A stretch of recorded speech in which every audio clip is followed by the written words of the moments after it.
Hello, dear student friends who are studying in BA semester 5th graduation degree course. Welcome you all to this video lecture exercise. This video lecture is created to provide you a critical analysis of the very famous play The Merchant of Venice, written by William Shakespeare. For your information, I would like to say that a major weightage is given to this play in your syllabus of English literature. We all know that William Shakespeare is regarded as the greatest dramatist in English literature. He is loved for his writings across the globe.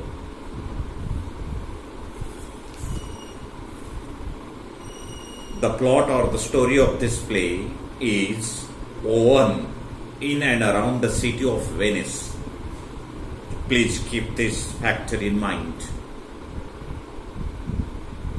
I would like you to get introduced to all the major characters in this play, which can be very helpful to you to understand the development of story, the turns and twists of the story. Antonio, a merchant of Venice, a good-natured man who attracts our attention as reader.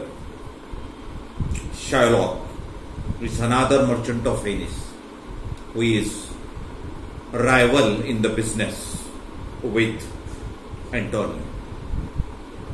Portia, a heroine of the play, a rich heiress whose brilliance and capacity for action saves the life of Antonio from the deep clutches of Shylock. Nerissa, Portia's waiting mate. Bassanio, lover of Portia, whose marriage with Portia is beautifully depicted by bringing the story of three caskets. Graciano, a friend to Bassanio, whose marriage with Nerissa is also beautifully depicted. And you know who is Nerissa? Nerissa is Portia's wedding mate. She is not only wedding mate, but also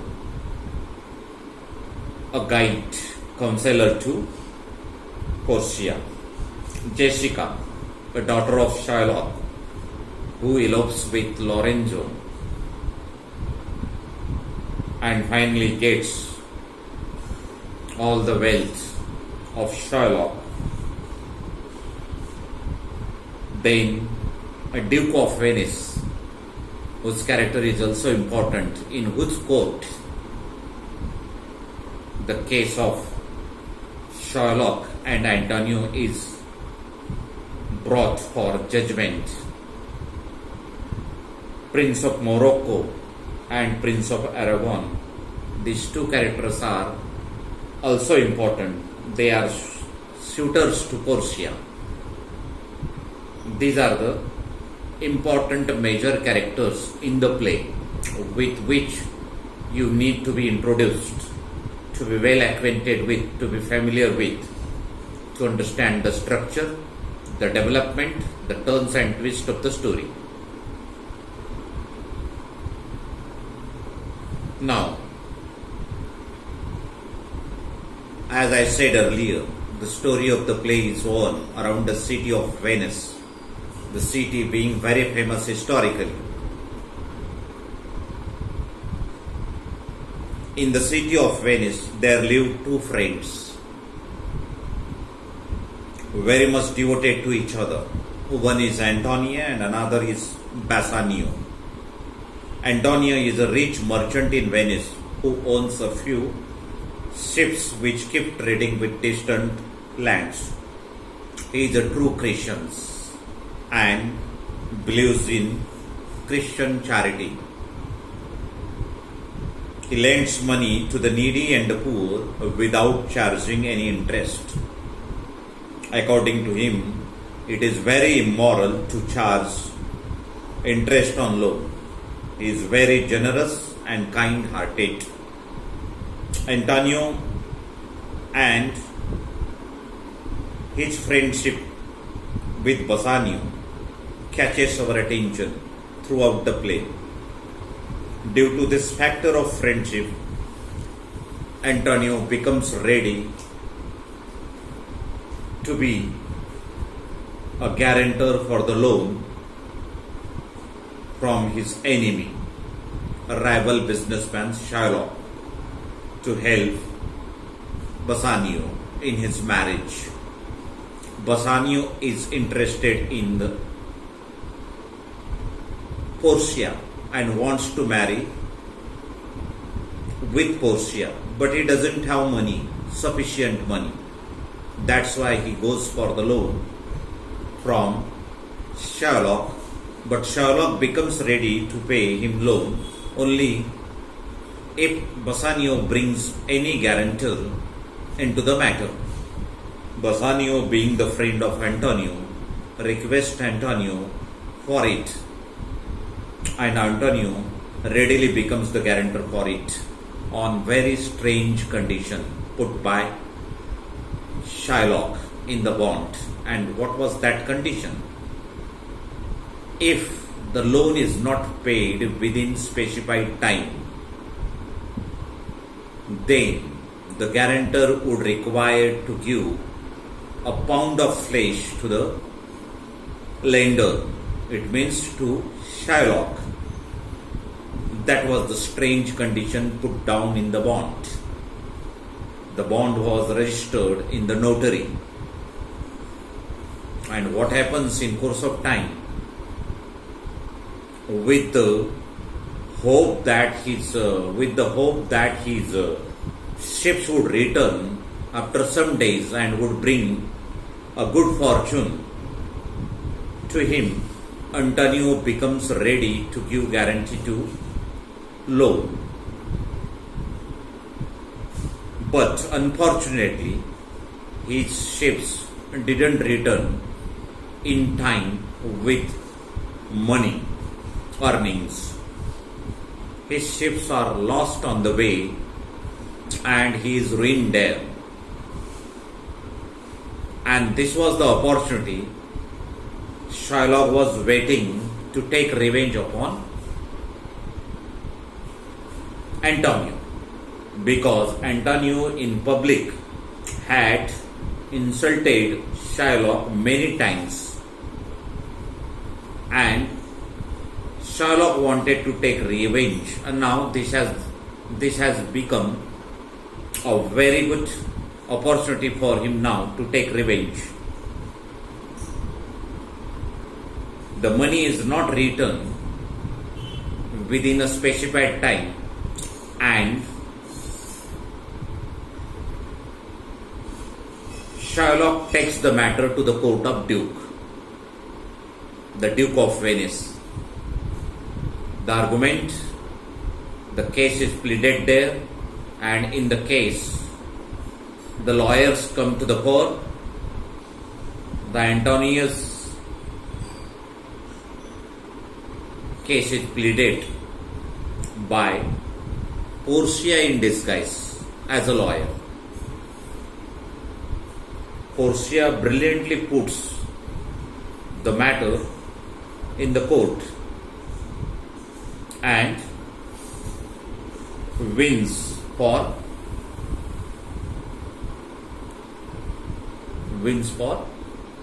Antonio. When Shylock took the matter of his money not returned by Antonio to the court of Duke of Venice and argued for the condition laid in the bond, it means to cut a pound of flesh from any part of the body of Antonio. This is the critical stage of the play. In such critical situation, Portia, a beloved of Bassanio, comes to the rescue of Antonio. In an intelligent and courageous way, Her brilliance and capacity for action wins the reader's hearts and heads both. She becomes lawyer in disguise for the case of Antonio and saves the life and reputation of Antonio. She argues that only a pound of flesh is promised in writing, not any drop of blood. She asks Shylock first to show mercy on Antonio by taking 6,000 ducats, but Shylock, being cruel Jew, didn't get impressed by her beautiful and brilliant arguments on the quality of mercy. Now she outwits Shylock by saying that there must not shed any drop of blood while taking a pound of flesh from Antonio's body. Shylock becomes helpless now. She brings to the notice of Duke an existing law in Venice that any non-Christian trying to take life of any Christian in the city of Venice is awarded with death punishment and his wealth is confiscated by the state. Now Shylock is brilliantly caught and outwitted. It means defeated by the powerful arguments of Portia, a lawyer in disguise. He becomes ready now to accept 6,000 ducats to settle the issue. But the court of Duke denies this settlement firmly. The good nature of Antonio is brilliantly revealed here when he becomes ready to forgive Shylock on two brilliant conditions. First condition is that Shylock must give his wealth after his death to his daughter Jessica and Lorenzo. Second, he must be converted to Christianity right now. These two conditions are finally accepted and the matter is settled in the court of the Duke of Venice.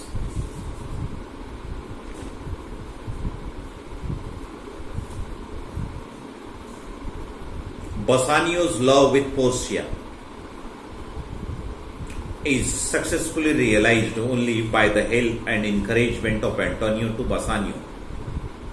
When Bassanio needed 3,000 ducats as loan from Antonio to arrange or to manage costume and outfits of bridegroom, when Antonio had not that much money to help Bassanio, he becomes ready to take loan from Shylock by signing a strange condition in the bond. And this shows true friendship is really a worth to remember for all of us as readers.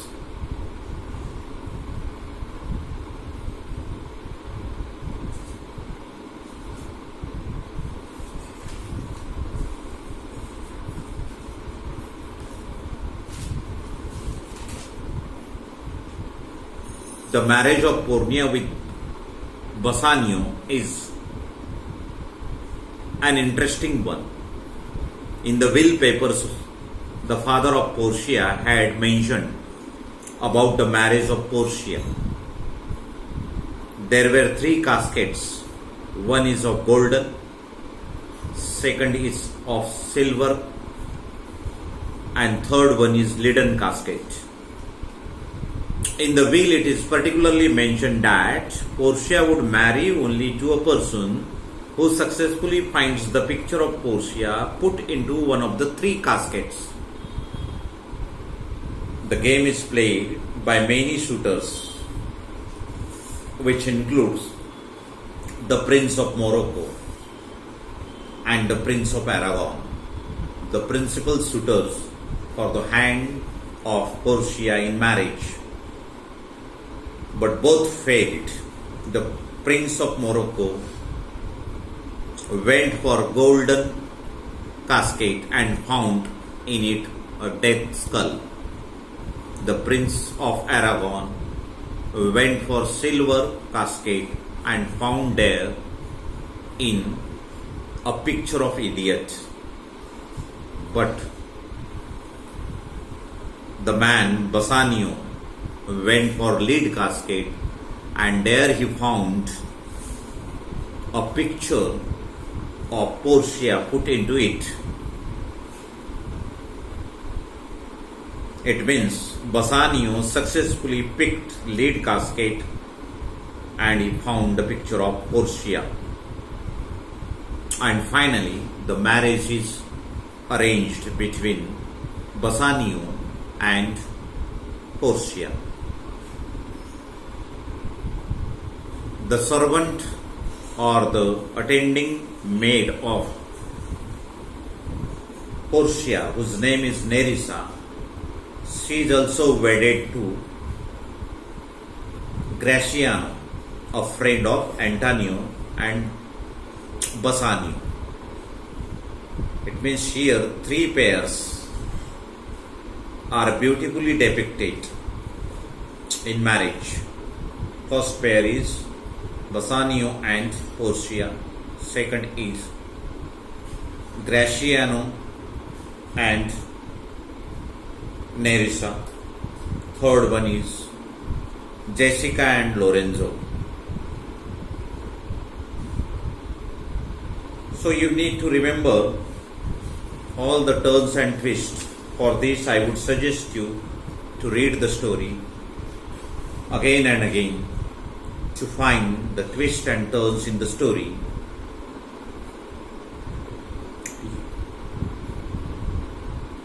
You need to study all the characters, some minor characters whose roles are very important and who provides depth and dimension to the play.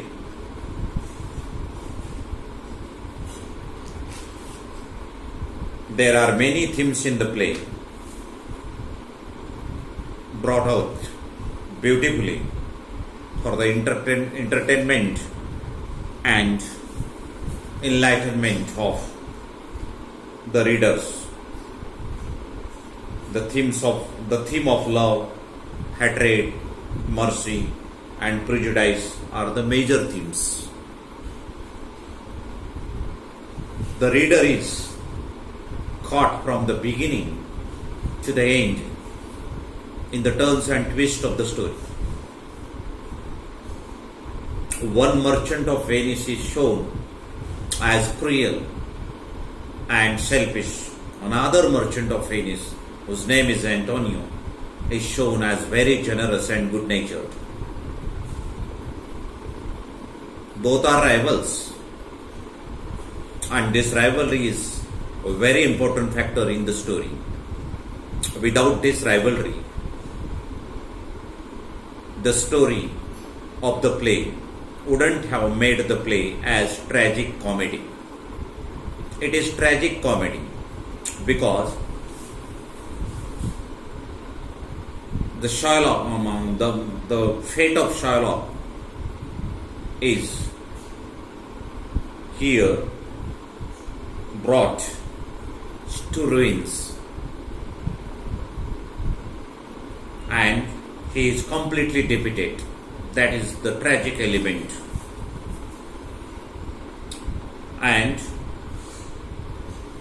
if this rivalry was not there, the story wouldn't have caught the rapt attention of the readers. So, it was necessary for the story to grow, to develop itself in a very beautiful and mysterious way. So, my dear friends, I would like you to read the story again and again to get insights and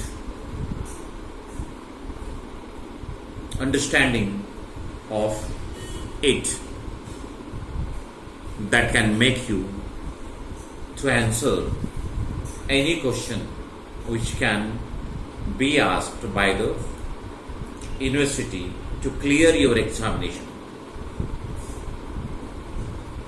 you must know what is the place of the story, what is the plot of the story, what is the theme of the story, what are the subplots of the story, what are the sub-themes of the story, what are the major turns and twists of the story.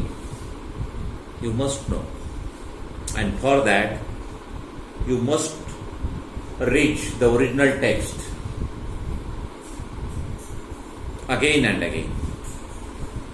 This video lecture is intended to enlighten you people on the play The Merchant of Venice, with hope that you get enlightened, you get well introduced, familiar with this. The video lecture is concluded. Thank you.